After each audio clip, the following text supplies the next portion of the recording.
आप सभी को जय मसीह की गुड इवनिंग। शाम के समय एक बार फिर से हम आप सभी का स्वागत करते हैं। आज की क्लास में हम आगे बढ़ेंगे, बढ़ते हुए प्रेरितों के काम और उसका 18वां अध्याय 8वें वचन से आगे देखना आरंभ करेंगे। चैनल को लाइक करें, सब्सक्राइब करें, शेयर करें ताकि बहुत लोगों तक पहुँच सके। जैसे कि हम लगातार अब देख रहे हैं कि कुरिन्थ की कलीसिया कैसे तैयार हुई, कुरिन्थ के लोगों में क्या उत्साह था, उसके विषय में चर्चाएं हुई।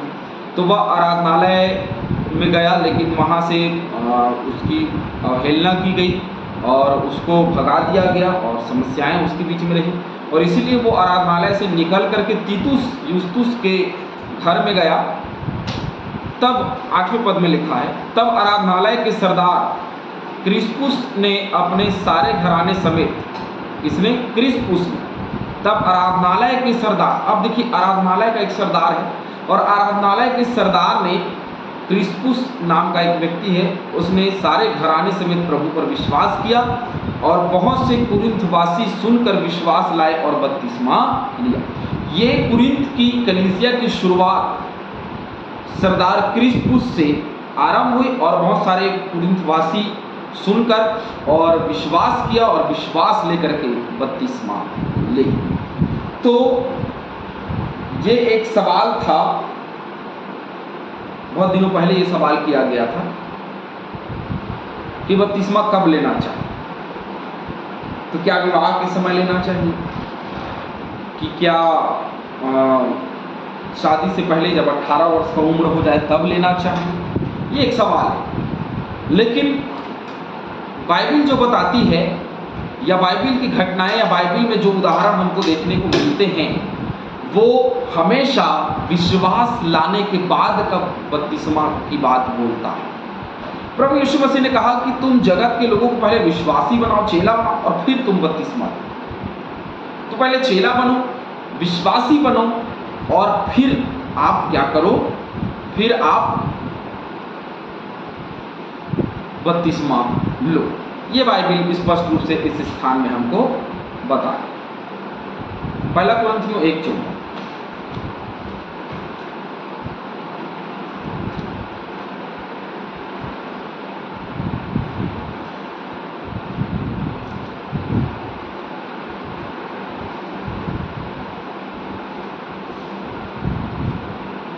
मैं परमेश्वर का धन्यवाद करता हूं कि क्रिस्पुस और गयुस को छोड़ मैंने तुम में से किसी को भी बपतिस्मा नहीं दिया। तो क्रिस्पुस और गयुस को छोड़, तो ये लोग हैं जिन्होंने अपने घराने समेत, क्रिस्पुस ने बपतिस्मा लिया और इनको छोड़ पौलुस ने और किसी को कुरिन्थ की कलीसिया में नहीं दिया, परंतु इन लोगों ने औरों को बपतिस्मा दिया। तो पहले विश्वास करें, घराने समेत बपतिस्मा लें, विश्वास करके, विश्वास से ही बपतिस्मा है। बिना विश्वास के यदि हम बपतिस्मा लेते हैं तो वो बिल्कुल भी सही जान नहीं पड़ता है। इसलिए विश्वास करें और फिर आप बपतिस्मा लें। मत्ती 5:22,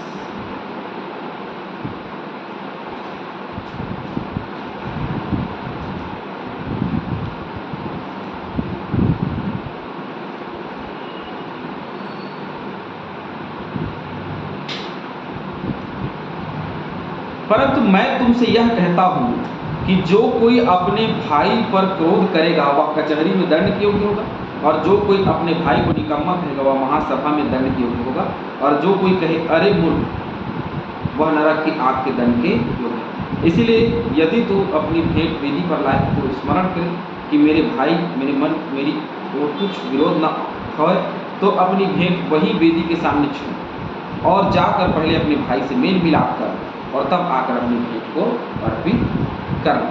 तो विश्वासी जो है सबसे पहले अपने मन की कड़वाहट को दूर करता है और मन की कड़वाहट को दूर करके फिर प्रभु के पास आता है। तो इसने सब कुछ भुला दिया और मन की कड़वाहट को दूर किया और प्रभु पर विश्वास किया और विश्वास करके बपतिस्मा।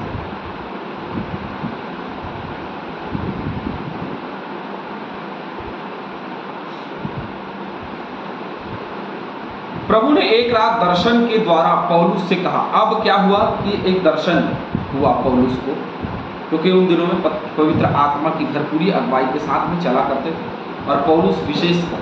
तो उस बीच में रात को पौलुस को दर्शन मिले। मत डर वरन कहे जा और चुप मत रह। मत डरना, जो बात कह रहा है वो कहते चले जा, बोलते चले जा, मत डर। क्यों मत डर? कुछ देखते हैं। प्रेरित के भीतरी मानवीय भावना को प्रकट करता है जो अंदर से वो कमजोर होता है। जैसे देखिए, किसी को भी देखते हैं विश्वास में नहीं आता तो हम कमजोर होते हैं कि नहीं यार विश्वास में नहीं आ रहे हैं, और थोड़ा सा हमारा मन जो है वो कच्चा हो जाता है ना, थोड़ा सा अपने भीतर से अंदर से हमारा मन जो है वो थोड़ा कच्चा हो जाता है, अच्छा नहीं लगता जब कोई विश्वास नहीं करता। तो वो भावना को प्रकट कर रहा है कि उसका मन भी कच्चा हो रहा है। लेकिन पौलुस को कहा कि मत डर। ऐसे लोगों से डरने की क्या बात है? कोई डरने की आवश्यकता नहीं, जो बोलना है बोलते चला जाए। स्पष्ट रूप से पौलुस व सुसमाचार के प्रति विरोध व ईर्ष्या बढ़ रही थी। पौलुस व सुसमाचार के प्रति विरोध और ईर्ष्या जो है वो लगातार लोगों के बीच में बढ़ती चली जा रही थी। लोग उससे क्रोध भी खा रहे थे, लोग जो है उसके सुसमाचार प्रचार का विरोध भी कर रहे थे। और पौलुस भयभीत हो रहा था कि वह कुरिन्थ को छोड़े या कुछ समय के लिए शांत रहे। अब दोनों बीच में भय का माहौल था कि क्या करें, लोगों में विरोध बढ़ता चला जा रहा है और समस्याएं हैं, तो क्या करें। पहला कुरिन्थियों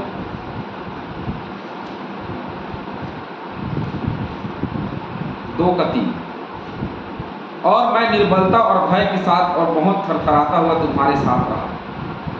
स्पष्ट रूप से उसने अपनी भावनाओं को कुरिन्थ की पत्री में स्पष्ट कर दिया कि भाई मैं तो डरा हुआ था, थरथरा रहा था, कांप रहा था, और मैं उस बीच में तुम्हारे साथ में रहा, और जब मैं था तो मुझे बहुत भय लगता था।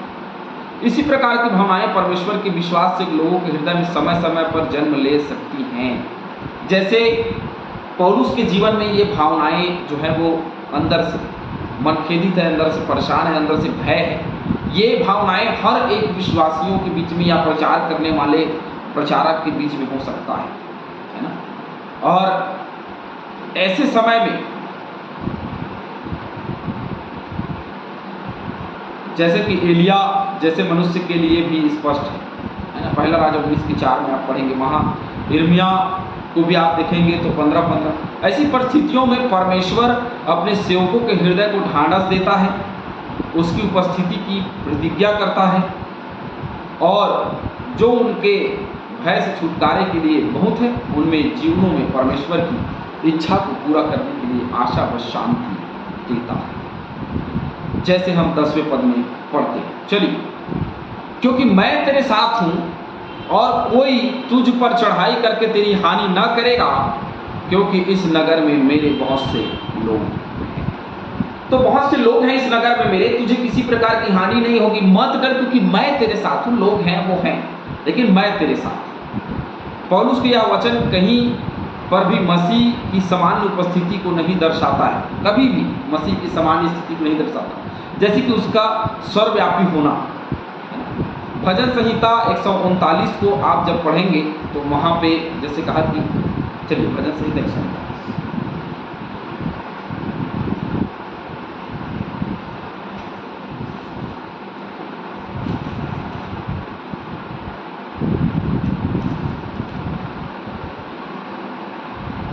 हे यहोवा, तूने मुझे जांच कर जान लिया है। तू मेरा उठना बैठना जानता और मेरे विचारों को दूर ही से समझ लेता है। मेरे चलने लेटने की तू भली भांति छानबीन और मेरी पूरी चाल चलन का भेद जानता है। हे यहोवा, मेरे मुंह में ऐसी कोई बात नहीं जिसे तू पूरी रीति से ना जानता हो। यह ज्ञान मेरे लिए बहुत कठिन या गंभीर और मेरी समझ से बाहर है। मैं तेरे आत्मा से भाग कर किधर जाऊँ, वह तेरे सामने से किधर भागूँ? यदि मैं आकाश पर चढ़ूँ तो तू वहाँ है, यदि अपने बिछौने पर जाऊँ अधोलोक में बिछाऊँ तो भी तू वहाँ है, यदि मैं भोर की किरणों पर चढ़कर समुद्र के पार जा बसूँ तो भी तू वहाँ है।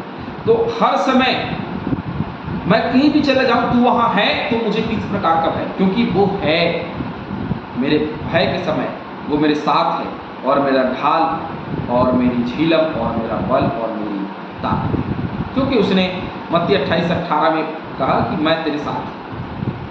हमें भय खाने की जरूरत नहीं, क्योंकि वो हमारे साथ है।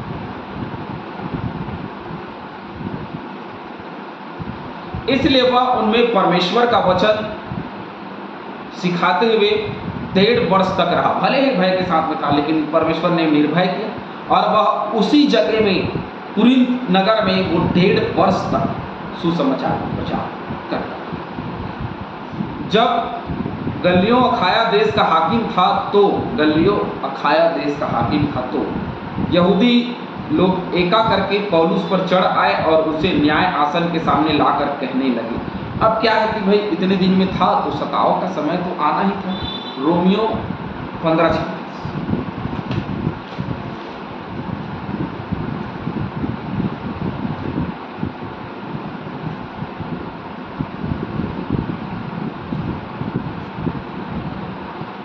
क्योंकि मकीदुनिया और अखाया के लोगों को यह अच्छा लगा कि यरूशलेम के पवित्र लोगों के कंगालों के लिए कुछ चंदा करे।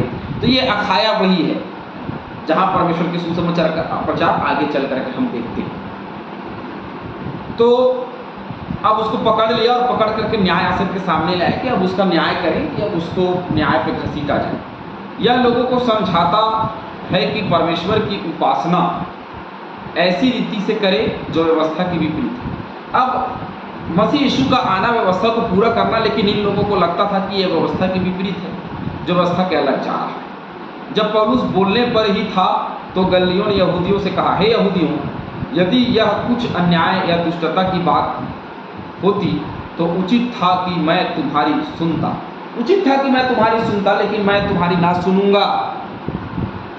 परंतु यदि यह वाद विवाद शब्दों और नामों और तुम्हारे यहाँ की व्यवस्था के विषय में है तो तुम ही जानो, क्योंकि मैं इन बातों का न्यायी नहीं बनना चाहता। तो वो क्या किया, गल्लियों ने कुछ बोलने से पहले ही इसने कह दिया कि मैं इसका कुछ न्याय नहीं कर सकता, तुमको जो करना है करो, क्योंकि ये बातें, व्यवस्था की बातें तुम्हारी हैं, तुम्हारा परमेश्वर यहोवा है, तुम्हारी बातों के विषय में ये बोल रहा है, तो तुम जानो, मैं इसका न्याय नहीं कर सकता। और उसने उन्हें न्याय आसन के सामने से निकलवा दिया। अब इनको न्याय आसन के सामने से निकलवा दिया क्योंकि मैं इस पे हाथ नहीं डाल सकता, तुम्हारी व्यवस्था है, तुम्हारे व्यवस्था के विरुद्ध बातें हो रही, तुम इसका न्याय करो, मुझे इससे कोई मतलब नहीं।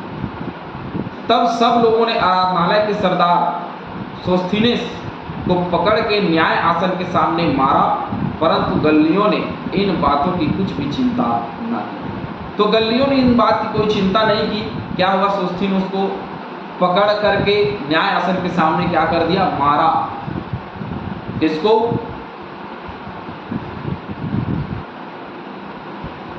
सरदार सोस्थिनेस। तो एक और सरदार है जो वहां का उस समय, तो सरदार सोस्थिनेस को पकड़ लिया गया और न्याय आसन के सामने उसको मारा गया, लेकिन गल्लियों चुप रहा, उसने कुछ नहीं बोला। पहला कुरिन्थियों 1।